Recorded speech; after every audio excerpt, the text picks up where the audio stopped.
A lot of people often think that the eating disorder stops there. It is simply a disorder that negatively impacts your behaviour with food, perhaps, or your behaviour with your body, something along those lines. But it's far deeper than that, and it can run a lot deeper than that. Eating disorders can stem beyond just relationships with body and food.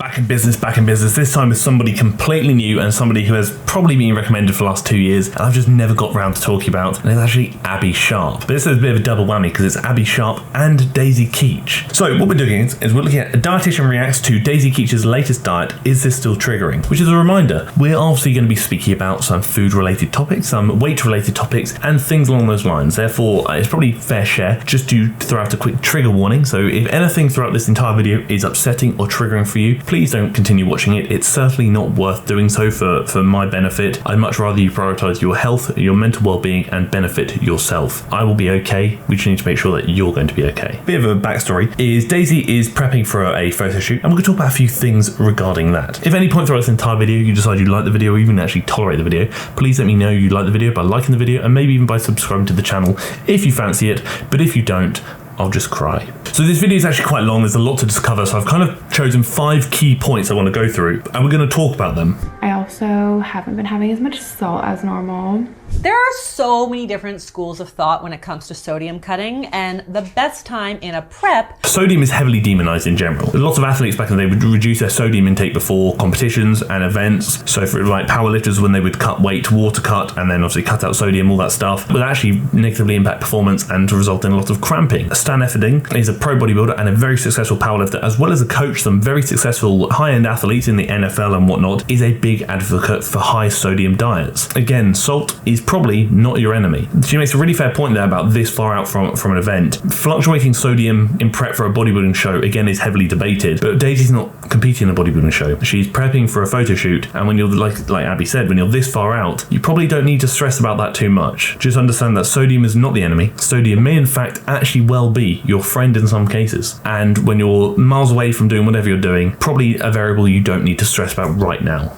I cut down on the steak too, and I think that's been helping.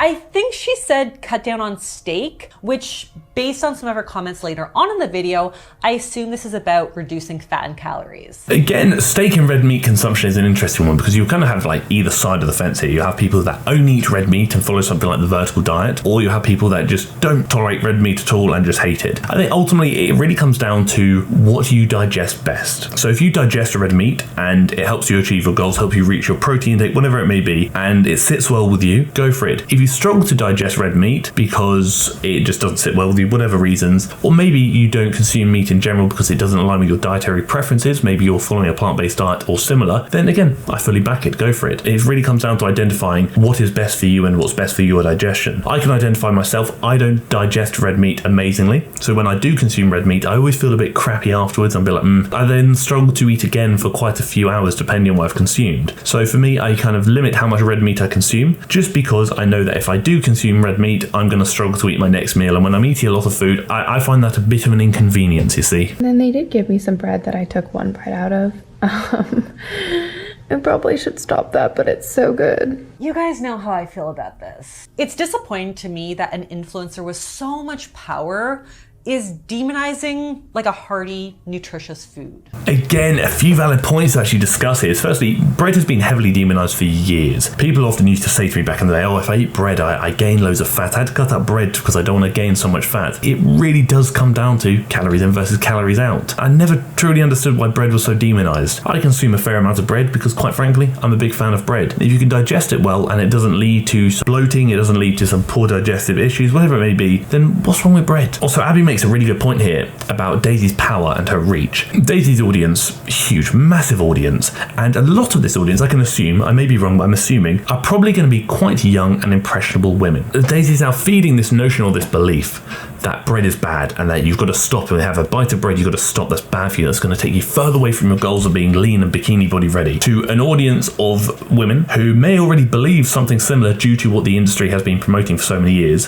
which then further almost feeds that cycle. It's like a never-ending cycle of demonizing food, this is bad, do this, etc., etc. That then encourages a lot of restrictive behaviors. Restrictive behaviors then can potentially contribute to disordered eating or perhaps even eating disorders. So when you have an influencer who is promoting a belief that's firstly inaccurate, stating that bread is bad, and also an influencer that is perhaps feeding disordered eating behaviors to an audience that might not be quite aware of how restrictive or disordered these behaviors might be, is problematic. Because again, I'm not accusing Daisy or blaming Daisy for triggering eating disorders or anything like that, but when you live in a world where you are made to believe that this is bad, foods are bad, you must not eat this, if you eat this you'll become this, and if you become this it's bad, etc., etc. How are women ever going to feel accepted or comfortable in their body, or how are women ever going to feel like they can actually eat freely without restriction? If you're telling someone who's potentially a young woman who has some pretty bad body image issues, is really struggling with her body image at the moment, isn't feeling too great about herself, perhaps due to societal pressures, perhaps due to the media, whatever it may be, and you're then telling her, oh, don't eat bread, bread's bad for you, bread's a bad food, because that bad food is going to make you fat, and you don't want to be fat, because if you're fat you're going to be worth less. In what world is that not triggering? In what world is that not promoting restrictive behaviors? In what world is that not hindering the mental health of the audience and the mental health of the consumers, thus further contributing to the problem? People see eating disorders as just a blanket. They see you have an eating disorder, you're anorexic, you're bulimic, whatever it may be. A lot of people often think that the eating disorder stops there. It is simply a disorder that negatively impacts your behavior with food, perhaps, or your behavior with your body, something along those lines. But it's far deeper than that, and it can run a lot deeper than that. Eating disorders can stem beyond just relationships with body and food. It can stem into things like anxiety, social anxiety, depression, things along those lines, further mental health hindrances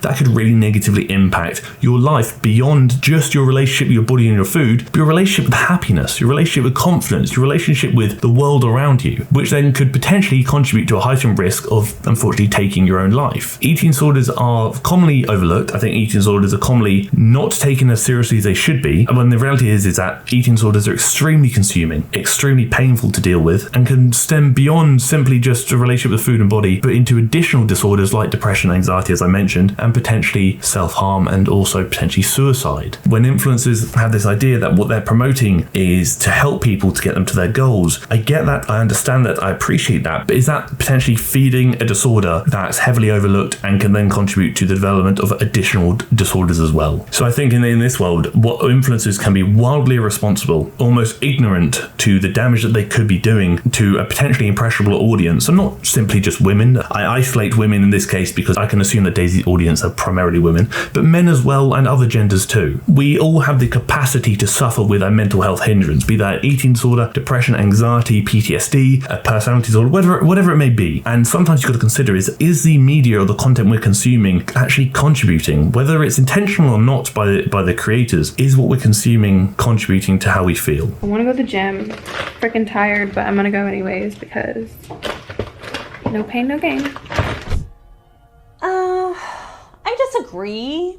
I mean, continue to exercise while exhausted, aka overreaching, can eventually put you at risk of overtraining. So a few things here. Again, at the end of the day, the whole no pain, no gain mentality is pretty unsustainable and probably not the best approach to take it. If you go to the gym and you're not feeling great and you've worked out to maintain, fine, fantastic. Or what you could do is have a rest day, go to the gym the next day and potentially progress. So whether you go to the gym to maintain or do nothing and stay at home, for one day you're going to maintain regardless. The outcome is likely going to be the same. If you go to the gym and maintain, that workout is obviously now gone, you're on to the next one, you're potentially overreaching, which could eventually contribute to something like overtraining. Or you take the rest day, go into the gym the next day when you're feeling more recovered, feeling a bit better, feeling a bit more eager to progress, and then you progress. That workout is no longer a maintenance workout, it's now a progression workout. And you've also got an extra day of recovery, you're no longer potentially risking overreaching and overtraining. It's a win-win. There's no harm in taking an extra rest day if you need to. You've got to do what's best for you. If you're going to have a bad workout, sure, if you want to power through, but if if you don't, then there's no harm in just saying, you know what, maybe tomorrow. And there's nothing to feel guilty about in that sense whatsoever at all. You're simply doing what your body needs to do to perform how it needs to perform. If taking an extra rest day means you can do better the next day, why is that a bad thing? Although it's actually probably a lot harder to overtrain than people might realize, if you're effectively programming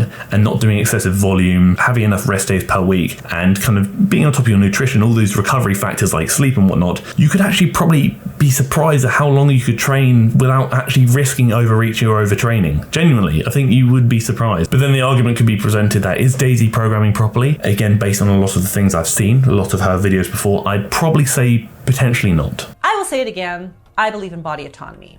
If you want to lose weight for health reasons, great. If you want to lose weight for a vacation, also great. Whatever brings you joy, you do you. But as influencers, we have to be careful with the content that we put out there. And videos like this suggest to young impressionable fans that you need to eat less than 1,500 calories. You need to have just 2 modest meals with no more than a single bite of bread. I'll actually be inclined to agree. Unfortunately, messages like this, as I kind of mentioned earlier, can be really damaging, can be really triggering, especially when your audience might be impressionable. Then there is so much conflicting information out there. And lots of people do not want or do not think about doing research themselves, and often go to advice of influencers or people they follow or people they aspire to be like to get their information, which I get it, I understand it, I have done the same in my time. But the reality is this, is just because someone looks incredible, does that mean they know what they're talking about? Just because somebody is promoting a behavior online or promoting habits online, does that mean you should do the same and you should follow suit? Probably not. I think we can all say Daisy has obviously achieved great things with her brand, with her physique, whatever it may be. Daisy's done amazing things,